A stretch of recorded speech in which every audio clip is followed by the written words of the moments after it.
یەکێک لەو شتانەی کە هاوسەرگیری و پەیوەندیەکان لە ناوە بات بریتیە لە نەمانی متمانە لە نێوان هاوسەرەکانە.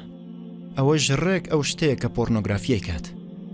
هەرچەنە پۆرنۆگرافیە کرێت تووشی هەردوو ڕەگەزی پیاوان و ئافرەتان ببێت، بەڵام لە ڕووی ئامارەکانەوە زانین کە پیاوەکان زیاتر لە ئافرەتان کاریگەر بوون بە ئالوودەبوون بە پۆرنۆگرافی.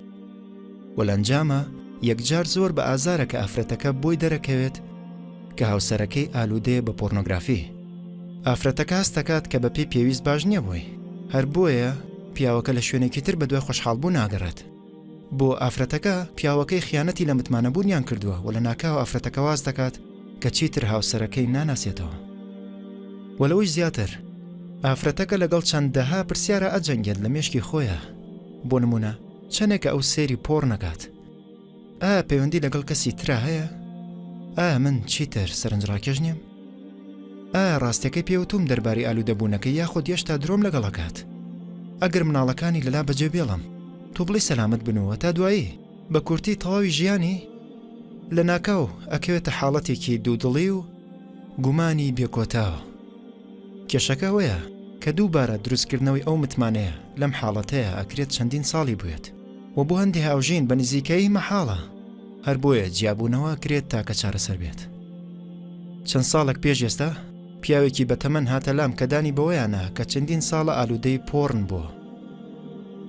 پێوتم سێ مناڵی جوانی هەیە لە هاوژینە ئازیزەکەیەوە و هەر کاتێک سەیری پۆرنۆگرافی کردایە ئەوە هەستی بەبرینێکی زۆر قوڵ و شەرمێکی لە ڕادەبەدەرە کرد.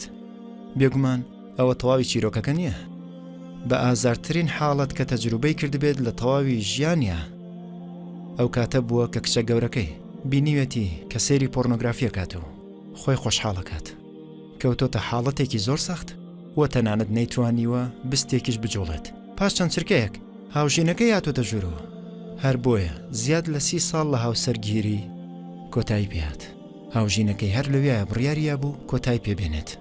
هەروەگە بینن هەرگیز شتێکی بچووک و گاڵتە نییە کە یەکێک لە پیرۆزترین پەیوەندیەکان لەناو ببیت لە پێناو خۆشیەکی کاتیە. ئەمە ژڕێک ئەو شتەیە کە پۆرنۆگرافی پەلە کێشێت بۆی. کەوایە ئایا تۆ ئامادەیت گۆڕیت؟ ئەوە پرسیارەکەیە کە پێویستە هەر ئێستا لە خۆتی بکەیت.